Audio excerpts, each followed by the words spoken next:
So next week is the week of shorts, and because I think I've never said this out loud, I always go to my patrons/supporters/ maybe backers is a way cooler name for it, Discord to ask what I should do for my roast mans throughout the week. Giving me a suggestion there doesn't necessarily mean I'll do it, and I do still take suggestions from the regular YouTube comments, but I often forget those. So if there's a roast mans you really want to see, responding to me when I ask every month about that on the Discord is your best chance to see the ones you want happening. So if you are a backer who's not gone into the Discord yet, maybe mosey on over. And if you're a regular viewer, maybe consider it. Shameless plug. Anyways, the 86 Dinobots have been so far perhaps the single best team of figures that Hasbro has ever put out, each one being the kind of thing that I've wanted since I could barely form words. Even if some of them, like Grimlock, had strange liberties taken that made them weirdly less accurate, likely due to them being a holdover from a line that never truly happened. But to be fair, all of the Dinobots have felt at least a bit at odds with their 86 lineage, but nonetheless, it's been amazing to finally see the Dinobots get the justice they've always deserved. Until now, that is. I have so many mixed feelings about 86 Swoop. But first, your likes! Please give. Maybe subscribe. I was so super down on this when we first saw pictures, and I was sure that it was going to suck. To my pleasant surprise, this blows my expectations out of the water. In the same way that the 2014 Godzilla movie blew my expectations out of the water. If you're expecting a 1 out of 10, then even a 2 would be 100% better than you thought it was going to be. So does this even cross a 5? Well, let's examine that. The first point against this thing is that this is absolutely a deluxe that was blown up to a larger scale. You cannot convince me otherwise. Evidence to support this, you ask? Well, let's start with the box. It's got an open face when modern leaders are supposed to have closed faces, like Sludge and Snarl did. This isn't amazing proof, as 86 Springer also had an open box like this, but he is also a Voyager who was just barely scaled up, so I don't know if that's better or worse for my point. Then there's the size of the figure. This is noticeably, significantly smaller than the others, standing a head shorter than most of them and being less than half the depth front to back, making him a very flat boy. He is also significantly lighter. I've weighed all of these guys, and he weighs a full third less than the average. And I do not want to hear that Swoop was a smaller Dinobot. No, he wasn't. That is a Mandela effect people formed because they assumed that because he's a pterodactyl who flies, he has to be smaller. And while his beast mode was the smallest, robot mode surely not. He should be as tall as the others and only a little bit more lithe. And then lastly, this figure is as complex as a core class. And all that leads me to the conclusion that this is a lower size class that then got expanded when people made it clear that they weren't going to settle for him being a Voyager. Which, looking at this level of complexity, I realized was actually overselling what they wanted to do. And I'm now left to ask, where is my money going, guys? This is a leader class, and it is smaller than every other figure in his team of leaders, made of less materials. It is easily the least complex of them, and has potentially the worst articulation. This is cheaping out. This is what that looks like.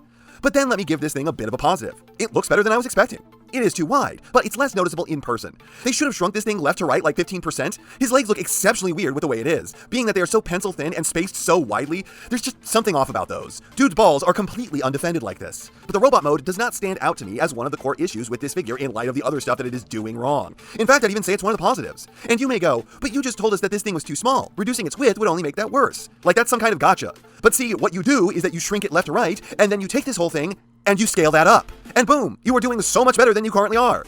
And I will say this, despite the width, this figure does manage to look really cool. It is Swoop, one of the most outlandish G1 designs they ever made. And aesthetically, I think the second best of the team after Grimlock. I mean, the basic design is. Between these figures, I'm not so sure. And this also goes pretty great with the team. The cheerleader effect is in full swing, and this squad of Dinobots just howl with badassitude. I can't even begin to describe how cool these guys look together. I've dreamed of exactly this since childhood, and it is heartbreakingly gratifying to finally get it. But Swoop again is kind of the odd man out due to his size. So while the impact is amazing, it still could be better. I will give it this. The figure is pretty clean with nothing hanging off of it wrongly like with Slag, and even is mostly well toleranced. So that's unlike Sludge, whose back wings are always kind of floppy and can be ruined by terrible knee QC. Swoop is honestly one of the best ones on that front, though this isn't devoid of quality issues. The hips are ratcheted front to back, and while the left leg is perfect, beautiful, and satisfying, the right leg is a mushy mess that feels like coleslaw you left out to rot. The ratchet is just upsettingly weak, and the leg constantly tries to move when you don't want it to. And this is why I don't think that a figure having ratchets is a positive. Ratchets can be good if they're made good, but a friction joint can be good if it's made good. And if you say that friction joints can wear out, ratchet joints often break. It can never be that, oh hey, it's got ratchets, so it's better. Good ratchets are better than bad friction joints, but good friction joints are better than bad ratchets, and good friction joints are as good as good ratchets. Oh, and his Frankenstein shoes look terrible. Like, okay, you needed his feet to be this tall so they could match up with the backpack?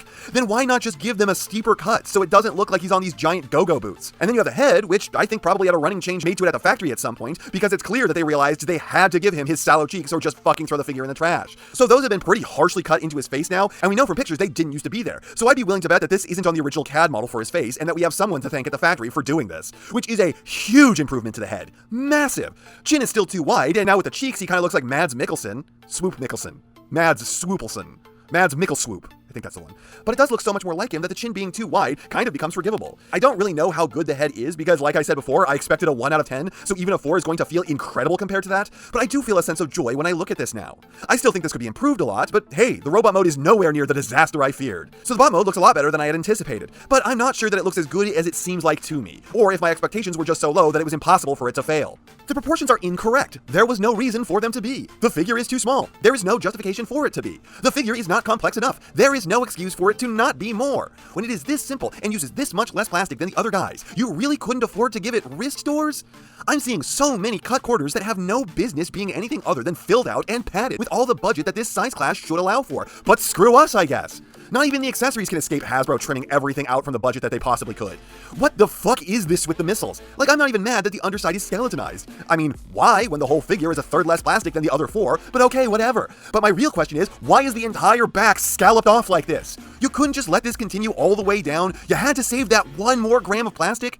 Also, the golden rocket heads are made of rubber, so they constantly are trying to squeeze themselves out of their ports, and I have to keep squishing them back in.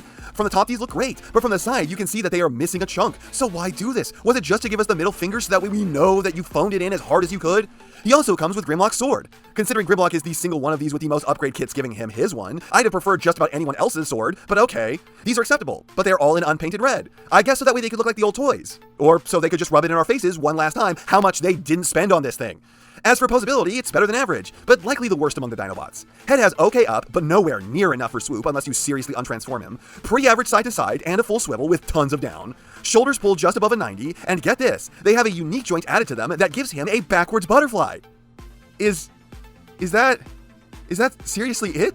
This can't be right. Why would you go out of your way to include a backwards butterfly that moves the arm 1 degree?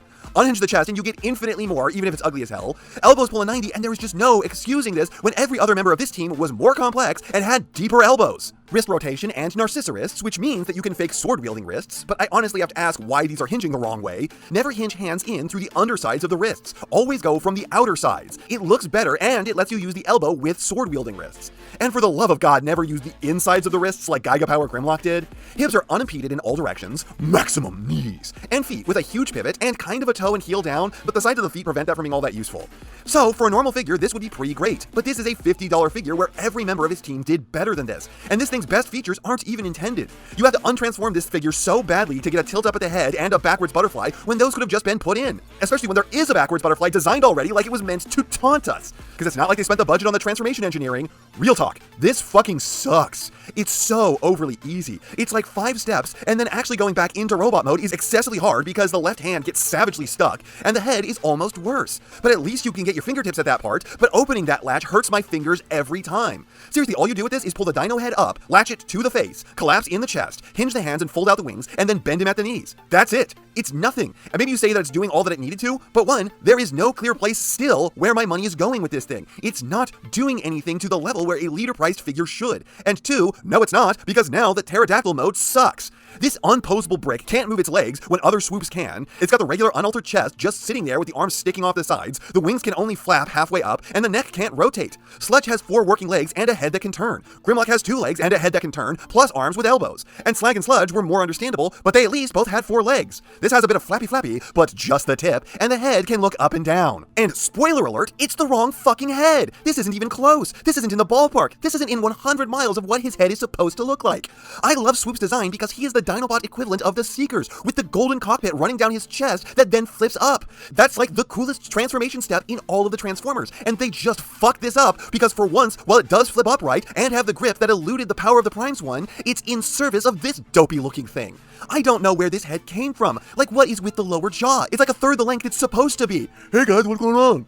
It's way rounder than it should be, it's not narrow enough. Please, for the love of God, someone come out with an upgrade kit for this part. And this is just so stiff and stodgy looking. Like yes, in a lot of shots, Swoop's arms are supposed to be on the sides like this, but like I said last time, sometimes accuracy just makes a figure worse. And as evidenced by this picture where Swoop is absolutely serving it up. He was able to tightly wrap his wings around his body like his arms aren't there.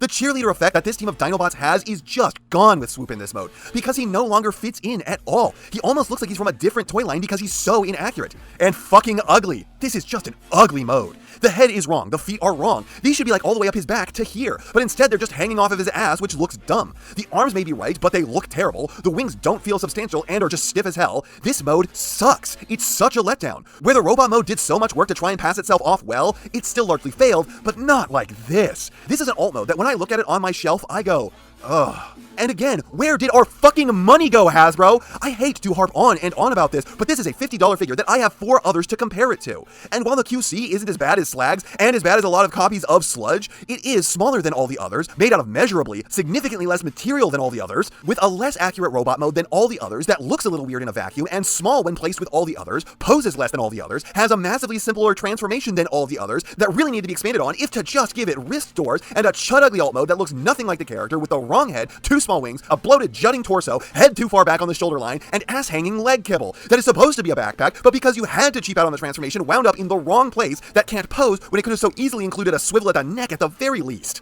This is a final member of the coolest team of figures that you have ever released. Why did you phone this in from space? The Legacy 86 Dinobots tainted because you just couldn't be fucked to bother with Swoop. This is so much better than I thought it was going to be, but why wasn't it great? There is no excuse, because you half-assed literally every aspect. Every single thing you did was to some extent wrong. Even the accessories couldn't be spared, as you just had to clip off the ass ends of the rocket launchers, like you couldn't let us go thinking that even one factor of this figure had your full effort put into it. A team of micro masterpieces, often better than their MP level alternatives, capped off by a figure that I'm going to tell you only to buy if you see it on sale. Cause this ain't a leader. It is a deluxe with the engineering of a core class that they then just scaled up, and I really thought that this video was going to be more positive than it is. But then I went to write about this thing, and every area I tried to talk about just had the flaws fly onto the page.